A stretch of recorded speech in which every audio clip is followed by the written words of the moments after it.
Hai guys, so hari ini kita berada di Carcomfortshop Johor Bahru.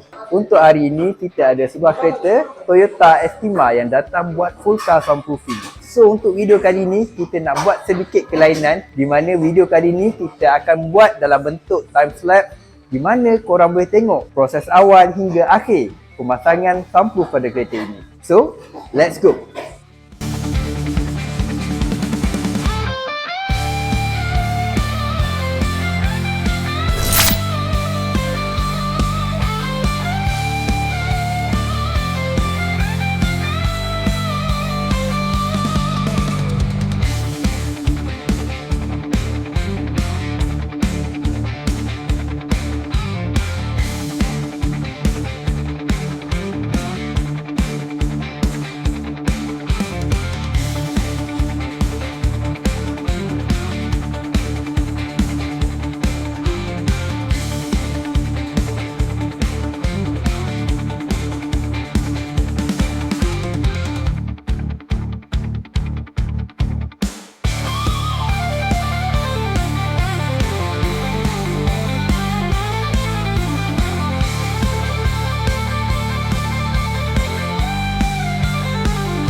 Visit Car Comfort Shop for more info.